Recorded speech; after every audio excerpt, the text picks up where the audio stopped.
Chronicles of a Play Therapist podcast is raw, unfiltered, and unapologetic, discussing mental health from a play therapy specialization, including trends, treatment approaches and techniques, theory, and the business of psychotherapy practice. Get ready to learn and play with your host, licensed clinical social worker and registered play therapist supervisor, Althea T. Simpson. Welcome to another episode of Chronicles of a Play Therapist. I am your host, Althea T. Simpson, licensed clinical social worker and registered play therapist supervisor. I am the founder of Unicorn Life Play Therapy Training and Brighter Day Therapeutic Solutions, which is a trauma-informed psychotherapy practice in Northern Virginia. Today's topic is about child-centered play therapy. Now, I believe I am a highly skilled registered play therapy supervisor, but I must admit that child-centered play therapy is just not my thing. I struggle with it. I continue to attend training, and I even completed the 2 levels to work toward CPRT certification, which is child-parent relational therapy, and it's grounded in child-centered play therapy. I officially started my play therapy credentialing journey in 2011. And I'm saying officially because I've used creative strategies since 2006, but wasn't introduced to play therapy until 2011 when I attended my first play therapy training. My first Association for Play Therapy conference was in 2012, but I didn't meet Dr. Gary Landreth, who is huge in the child-centered play therapy world, for the first time until the 2019 APT conference. I was a volunteer in his workshop. So we were talking beforehand, and I told him about my supervision experience with child-centered play therapy. So it was about my 3rd supervision in my journey. And my supervisor was like, I want you to do a recording of using and demonstrating child-centered play therapy. So I took the recording there, and while we were reviewing it, she was like, okay. Okay. And I thought I was doing the daggone thing, y'all, but she said, stop, just turn the video off, and then said, nothing about what you're doing is child-centered. So I was telling Dr. Landreth this, and so he was laughing, and this was 8 years ago. I was telling him that it was 8 years ago, and so I still feel intimidated by using child-centered play therapy. He gave me this smile and a little chuckle, and said, that's okay, as long as you're still trying. And so later on that day at the conference, someone sent me a Facebook message with a picture of my exchange with Dr. Gary Landreth and said, I thought that you might want this, so I wanted to capture this moment for you all. So I say all that to say, I typically use directive play therapy approaches, but understand the importance of being trained in and using child-centered play therapy with children. It's not about me, it's about their process and their healing and what they need to work through. So I weather through child-centered play therapy by continuing to increase my knowledge and my skills. So today I have 2 guests here with me, Dr. Sandy Stillo and Mrs. Amber Bailey from the Counseling Spot. They have 2 locations, one in San Antonio, Texas, and one in Dallas, Texas. They are here to talk to us about child-centered play therapy as it relates to parental stress and the importance of supporting parents through the process. Dr. Stillo and Mrs. Bailey, thank you so much for being a guest on the Chronicles of a Play Therapist podcast. I have questions, but before we get started, would you all take a few minutes to introduce yourselves? Sure. I'm Sandy Stillo, and you can just call me Sandy. I am a child-centered play therapist by training. Like you, I don't stick to child-centered play therapy 100% of the time because there's a time and a place for that.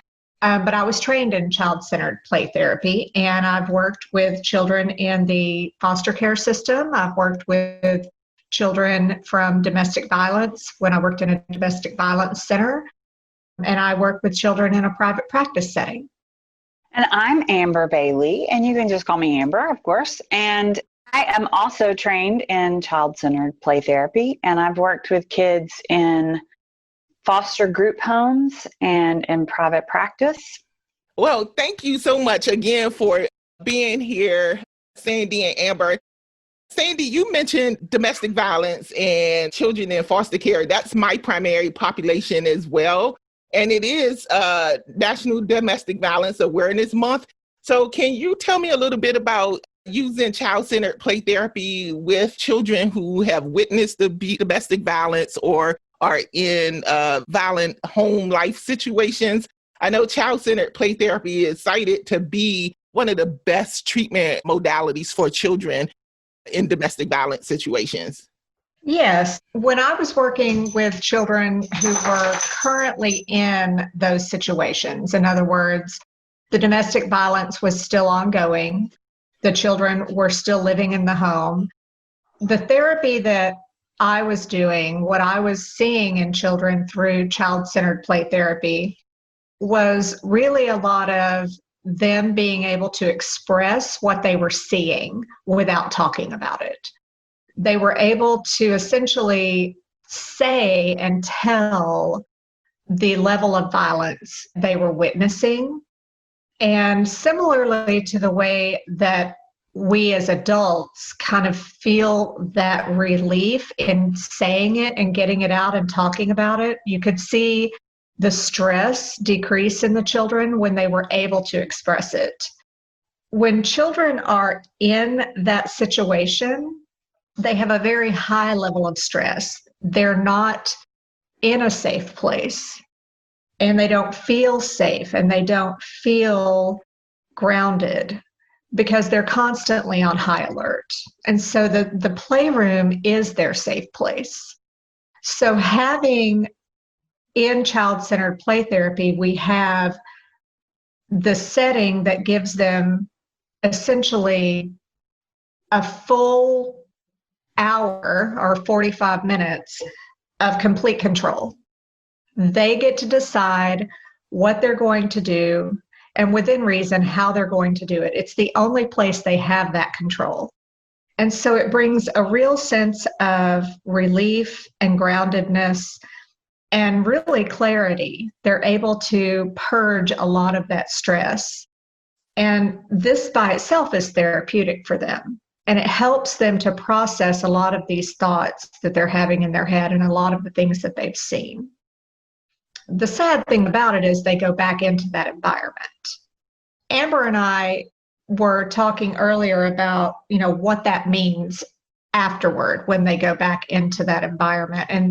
And so I'd like Amber to kind of speak to that a little bit.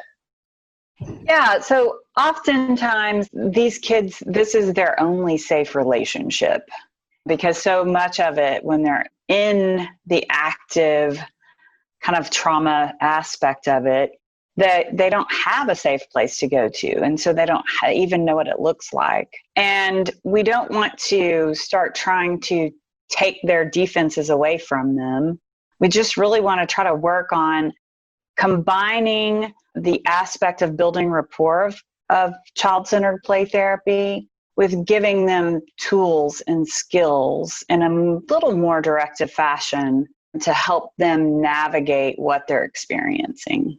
Absolutely. And I just want to say, I wish that, it was around when I was a kid, but in the Black community, we have, there's a stigma around getting therapy. That's not something that, that's thought of or heard of, especially back in the day when I was a kid. I was a child witness of domestic violence, and that anxiety and that stress shut me down. And I didn't realize until I went to social work school in my 30s, because I switched over from the business world to the social work world, that what I experienced as a kid, not only was it trauma, but it also made me selectively mute. And I was like, oh my goodness, this is making a connection.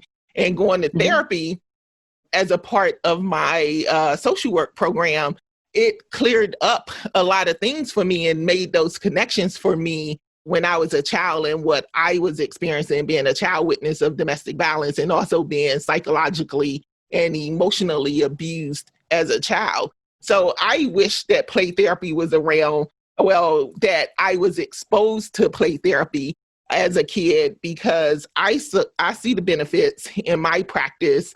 And, these little humans called children that I work with, I see how they're going through their own internal processes without me even saying anything. And I think for me, that was the one thing. I was like, how am I helping them earlier in my career? I was like, how am I even helping them just sitting here, right? I'm not doing anything, but they would correct me. And if I tried to say anything, the eyes that they would roll their eyes or say, you know what? Do you want me to do this? Because I worked with some kids that had no chill. So, like, do you want me to do this? And so I had to learn to be quiet because my personality and my mindset goes more toward the non-directive and the directive play therapy. But I so wish that I was exposed to play therapy and therapy in general as a kid, because even now, some of the activities that I do with my clients, I look at it and I'm like, okay, wait a minute. I didn't know I was feeling that. And even when they want me to do sand trays or build Lego models with them, because I incorporate Legos in my play therapy practice as well. And I look at that stuff and sometimes it's a Hail Mary because I'm like, wait a minute, I didn't know that I was feeling this way. So I'm glad time ran out so I didn't have to try to change this so my stuff wasn't coming into the session. But the kid wanted me to, they want you to share what you did because they're sharing what they're doing. So as therapists, I think we have to, when kids want us to, or even adults, because I've had some adults who said, well, if you do it, I'll do it. Right. So I think that being aware of our own stuff, but also being able to be quick enough if something comes up, not to put that into, still share where it's beneficial for the client, but not put your stuff into their session. And then I immediately call my therapist or my professional supervisor and say, hey, this came up. I had no idea I was feeling this way. So I really see the benefits of play therapy, not only with my clients, but what it has done for me as an adult. And that's one of the reasons why I started using play therapy with adults like probably 4 or 5 years ago, because I saw the benefits that it had in my own life as a professional. So, and then I could take that stuff to my therapist. But child-centered play therapy is directed by the child. So how do you all explain not only play therapy, but the child-centered approach to parents? One of the things that I think is really important to understand about parents is that when they're looking for a therapist for their child, they're stressed and some things are going on, right? I mean, they don't just decide, hey, let's put our kid in therapy. There's a lot going on because, like you said, there's a stigma. They're not there because they want their kid to play, but they see play therapy and it makes sense to them that this is appropriate for their child. And they don't really understand how their children make sense of the world. And so what we say, I'm sure you've said this, I know we have, is that these parents want us to fix their children, right? And it's so annoying. I know I get very frustrated with that whole dynamic of, I'm tired of them telling me to fix their child. But they do this because, number one, they think that's how it works. And number two, they need it. They need that because they're stressed. There are things going on in their life. They are experiencing their own stress and the child is experiencing it, which is bringing up misbehavior. And the whole family is struggling in that moment. Amber and I have talked a lot about how when a child is struggling, that means the family struggles. Yes. So can I just say something? Thank you. Before Amber, I'm going to let you go, but I just wanted to say thank you so much, Sandy, for saying how you struggle and you get frustrated, because one of the things people think that because we are therapists and we are trained to, address people address their issues, that we're not human and that we don't have some of the same emotions and experiences that the clients that we see have. So I wanted to thank you for normalizing that for therapists, because this is a podcast for therapists. and informational, educational podcast, it's okay to get frustrated with your clients, but and doing what we're doing, talking about it with other professionals, doing professional consultation or supervision, that's the place for you to let that out, not with the client, but letting that out, in a professional environment, but normalizing. It's okay to get frustrated with your kids. I know I've worked with a lot of parents who wanted me to fix their kids. And I'm like, yeah, okay. I don't have that type of magic to fix your kids. Sure. Not with a, and sure. And that, to fix your but to fix your kids, it involves you. So one of the things that I tell parents when they contact me is I don't work with any child under the age of 18 without parental involvement. So if you're not ready to make that investment, then I'm not the therapist for you. Sure. And that's so much what you just said is, and I think the key to child-centered therapy is that process. And the process that is being described there is for everyone. So for the child involved, we look at children and their behavior makes sense based on what they're experiencing. And that's true for the parent also. So children misbehave for a reason, so to speak. So whatever behavior they're displaying makes sense for some reason, and they just don't have the ability to explain that to us like an adult might. But the same is also true for the parent. The parent is doing what they're doing, whatever that is, whether it's telling us to fix their kid because of their process, because it is important to them. They see that their child is hurting and the parent themselves is hurting, and that's their process. And for us as therapists, it's the exact same thing. We're wanting to help these people. We're wanting to help this child, and we're wanting to help this parent. And our process is our frustration comes up also because it's all driven by this place of, for the most part, a good intention. Some people, some parents that have so much discomfort in their world that it's really hard for us to get to a place, at least it is for me. I'm like, okay, your behavior is really, number one, it trips up something in me that's my personal stuff, but it's just really annoying. Like, could you stop doing that? That's really what I want to tell them. Right? Absolutely. Right. So, but sometimes parents, I'm glad you mentioned that, Amber. Sometimes parents' mental health struggles can contribute to a child's misbehavior and acting out.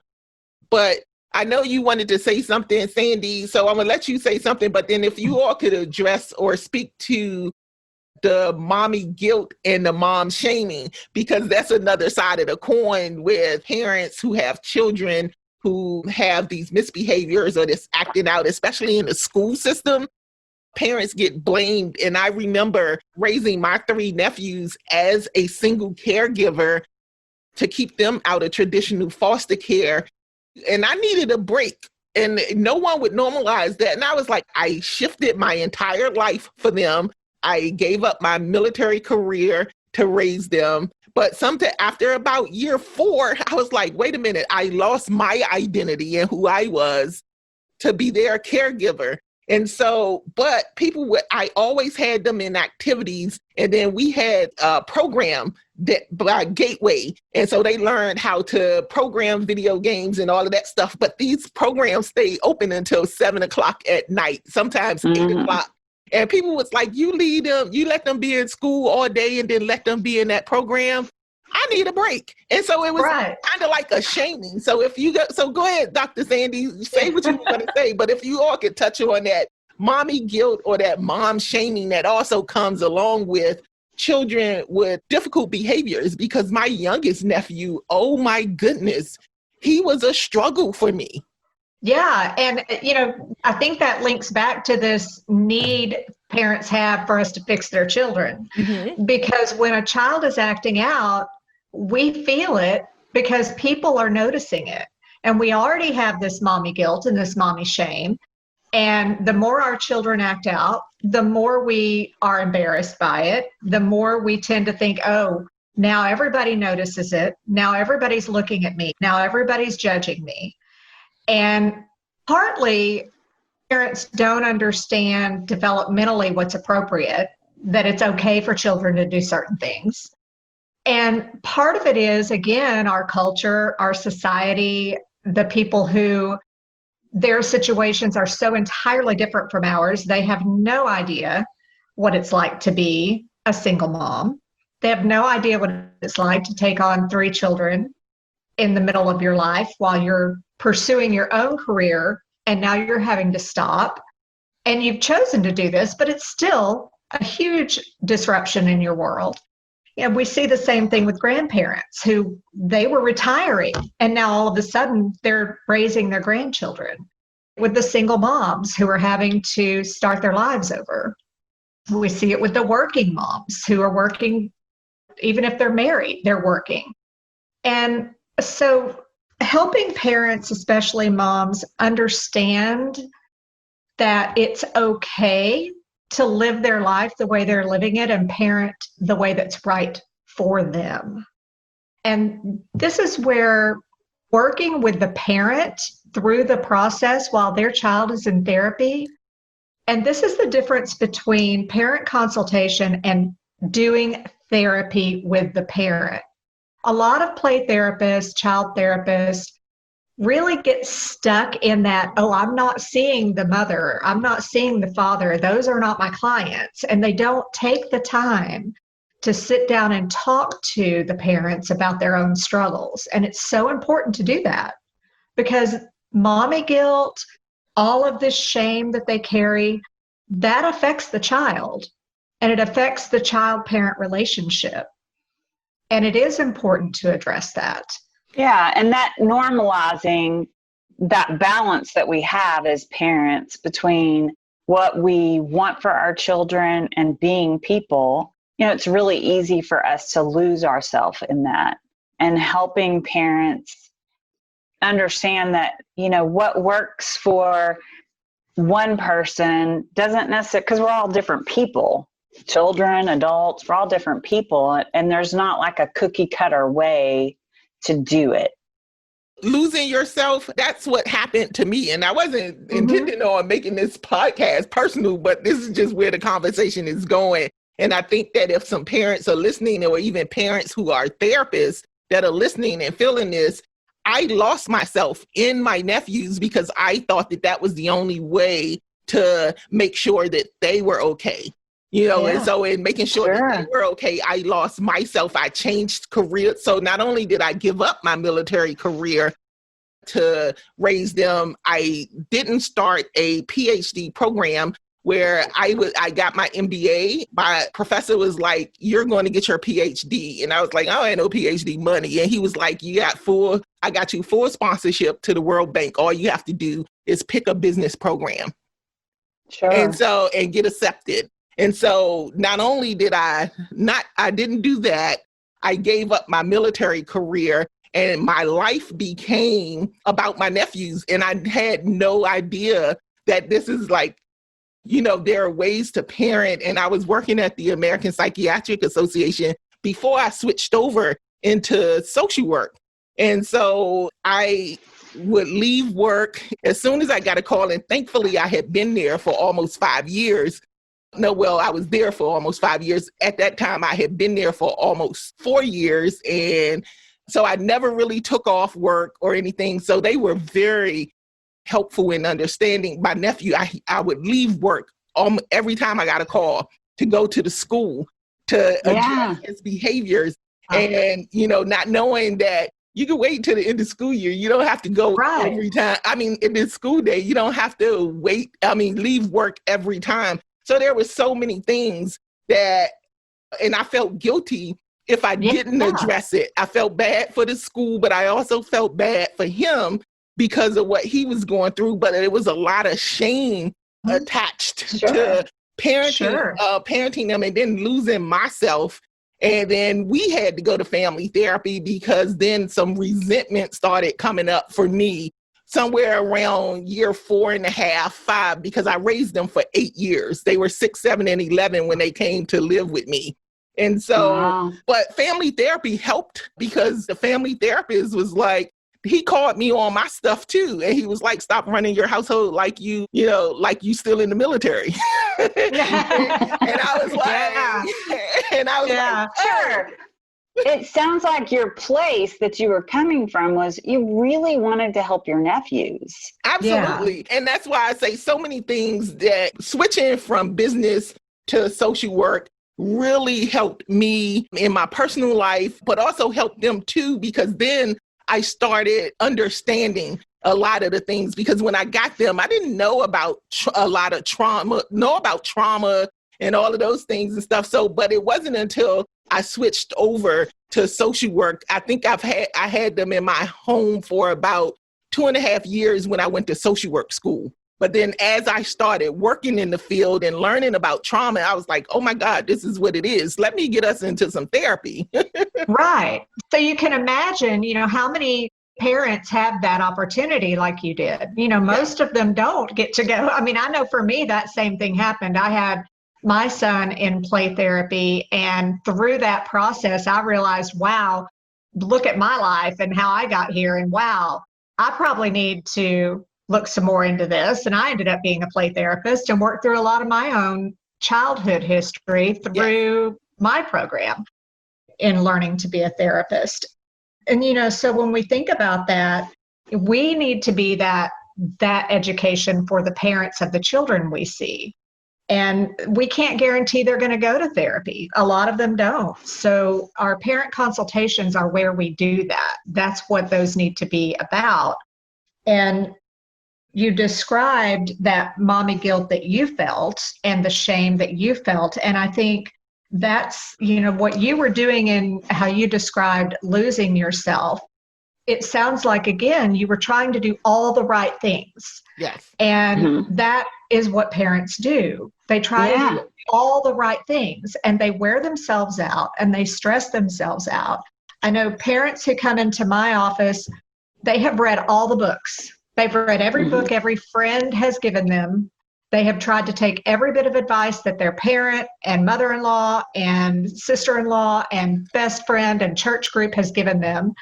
Which oftentimes leads to increasing that mommy guilt, because they're trying all these things that everybody's telling them, and they're reading the books and watching the shows and doing what their mother-in-law, Sandy said, their mother-in-law suggested, and it's not working, quote unquote. It's not working.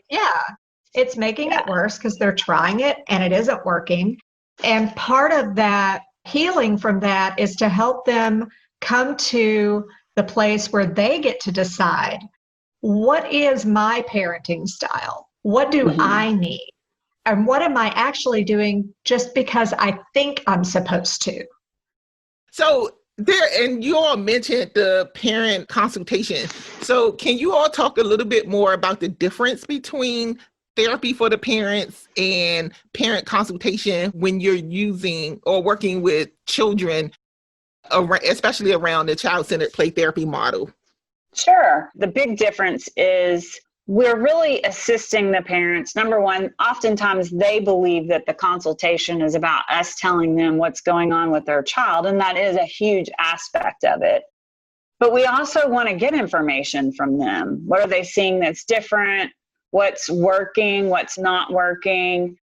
And then helping them with tools and ways to respond to their child. And through a natural process, we use a lot of parent-centered therapy, I guess, not that there's such a thing, but we're really looking for what's going on with them so they can come to a realization of, oh, maybe I need some help with my stress, with my anxiety, with my depression, and helping them get resources to do that. If they need individual therapy, giving them referrals for that, or suggesting that they go out for that. And so that's really what Sandy will probably add on to this, but those are my initial thoughts. That is the biggest piece, is really talking to them about what's going on with them in order to identify, do they need therapy? Do we need to encourage them to go and see someone about their anxiety, their depression, their prior trauma. There are parents who have had their own trauma and they don't realize it. They don't recognize it as trauma. But if we get to know the parent, we can see it and we can help them understand how that's playing into what's going on with their child, because that's what's going on in their parenting. And if we can help them understand that and we can get them to go to therapy, then that's going to help their child. And when we talk to parents, it's about building that relationship with the parent. Yes, we have to build it with the child, but that's relatively easy compared to building it with the parent. It's the parent who has to really trust us, because the parent, again, comes in a little bit defensive. Are you going to tell me I'm doing it wrong? Are you going to make me do it differently? Are you going to shame me? Are you going to judge me? And we have to be able to build that trust with that parent. And so in that way, I think we have to be clear on that may be therapeutic. That's obviously part of the therapeutic process in general, but we're doing that in order to better help the child. If we cannot build that relationship with a parent, we cannot help that child. And I think it's also important for us as therapists and working with parents to let them know that their thoughts are okay. They're not always going to like the behaviors of their child. Heck, they may not even like their child at sometimes. You know what I mean? Stuff and normalizing that. And I wasn't going to I am just so happy that this podcast went this way, because it wasn't supposed to be this way, but it's just, that's why I just like the natural flow. But therapy would have helped me. Like I said, I was in the business world when I got my nephews, and it wasn't until like 2.5 years after they had been in my home that I switched over the psychotherapy world or the social work world.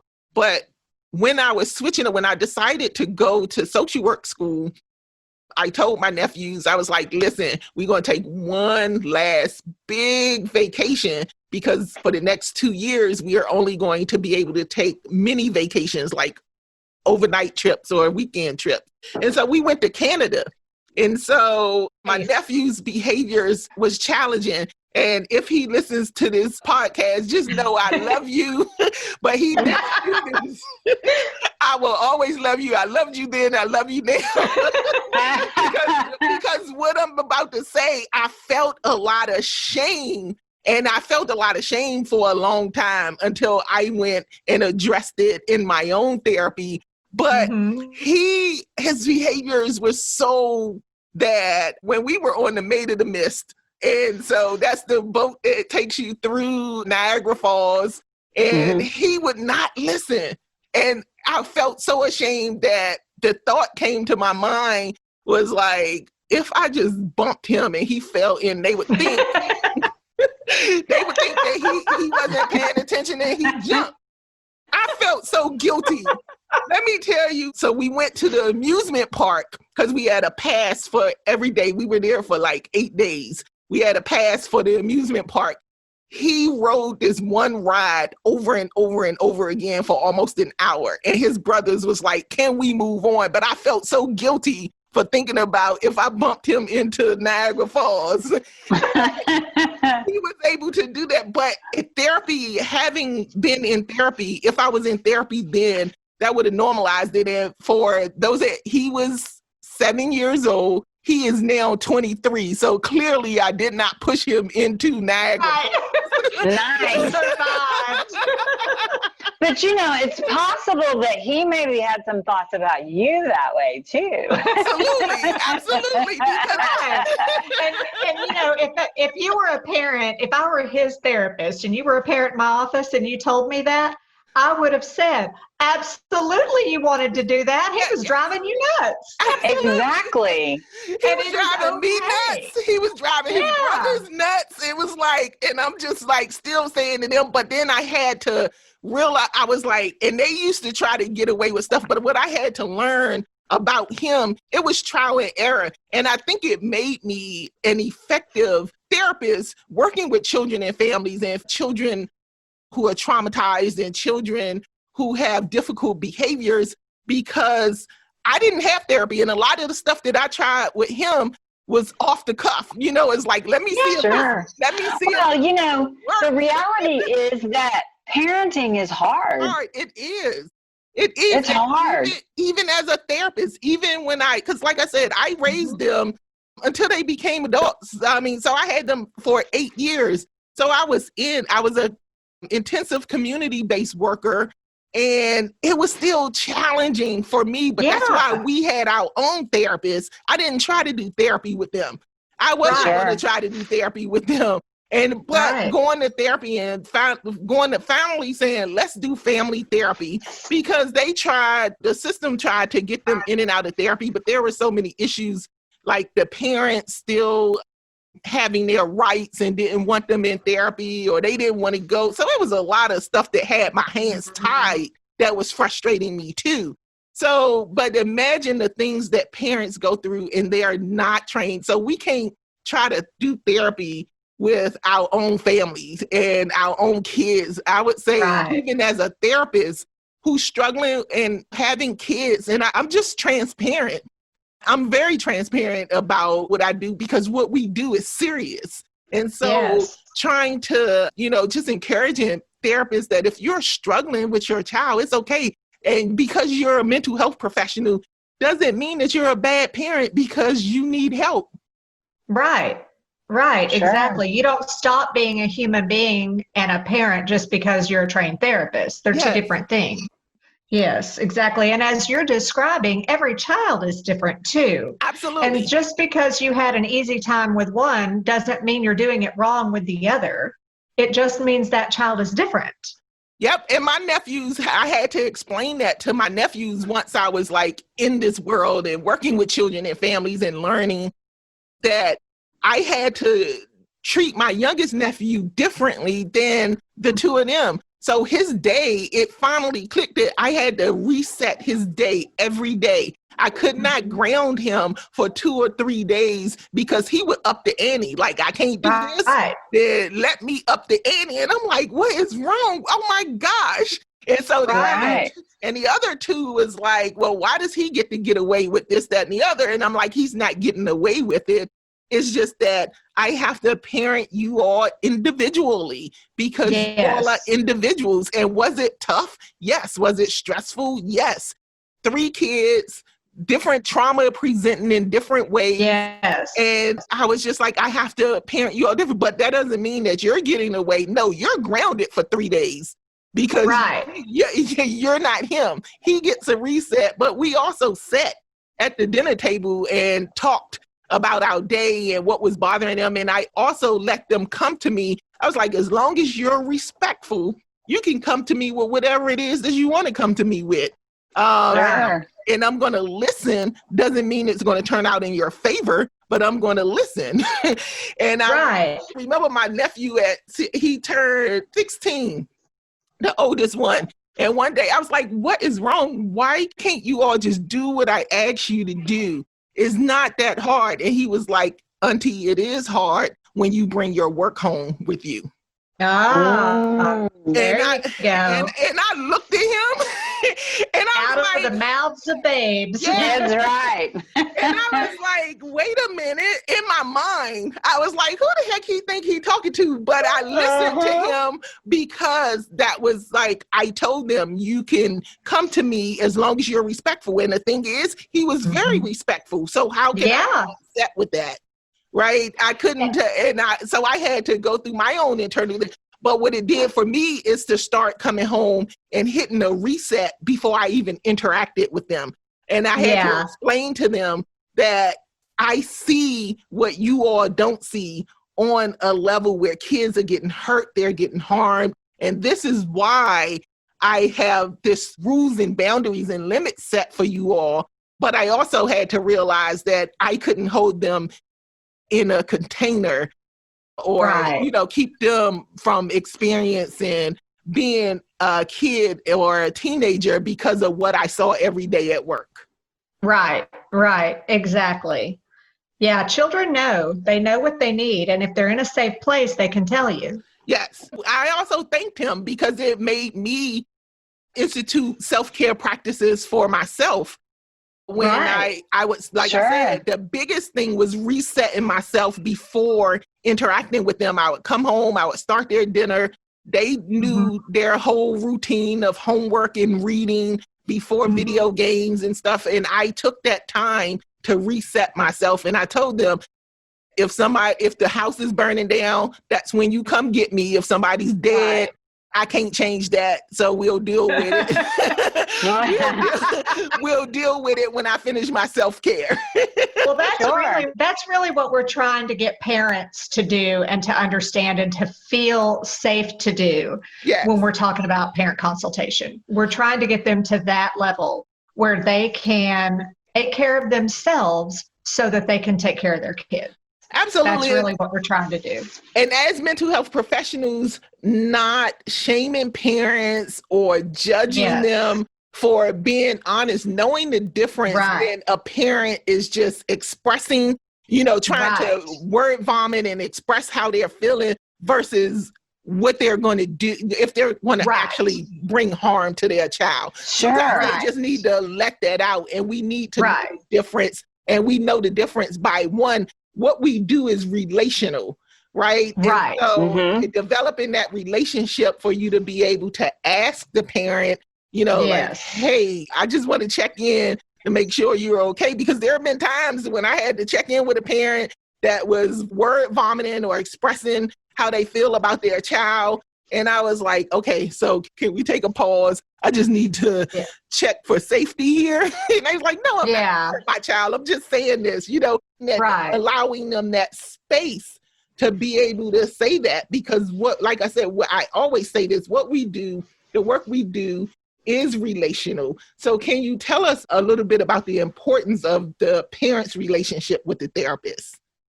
Well, that's why we do full-on sessions for parent consultation.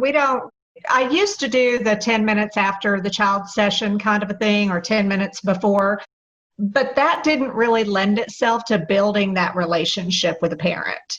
And it didn't really lend itself to those parents who were really struggling.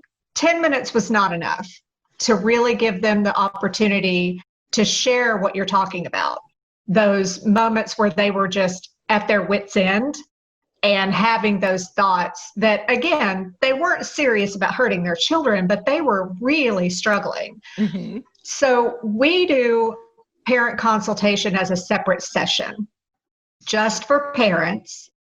And we take it just like a therapy session, but the focus is on the child and how the parent is handling the stress of what's going on in that home, in their relationship as a family, in their relationship with the child, and just in general as a parent, what are they struggling with?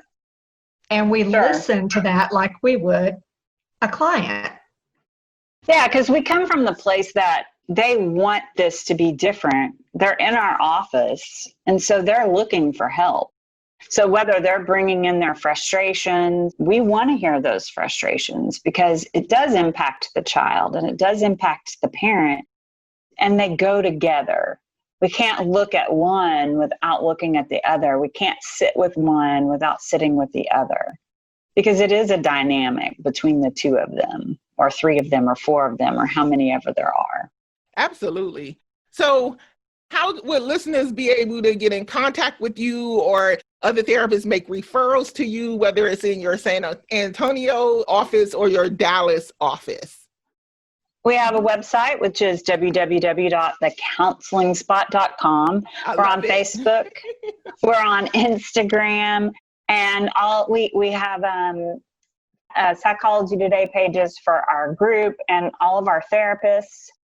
Those are always great ways. And of course, I can always reach out to Sandy or myself. So, and if you're listening and you're driving, don't worry about trying to get their information, because they gave us some amazing information. It will be in the show notes. I love your authenticity. I love the normalizing for parents, but not only normalizing for parents, but letting therapists know that it's okay to not always get it right. And it's okay. And it's okay to listen to parents and develop relationships with parents, as well as the children, because the children are less likely to get better if the parents are not able to support them. So thank you so much, Sandy and Amber, for joining me on the Chronicles of a Play Therapist informational podcast. I am your host, Althea T. Simpson. Thanks for playing, and until the next time, play well. Chronicles of a Play Therapist is sponsored by Unicorn Life Play Therapy Academy, where play therapy is magical. Thanks for listening, and don't forget to subscribe in your favorite podcast app and follow us on YouTube. Chronicles of a Play Therapist is intellectual property of Althea T. Simpson. All rights reserved.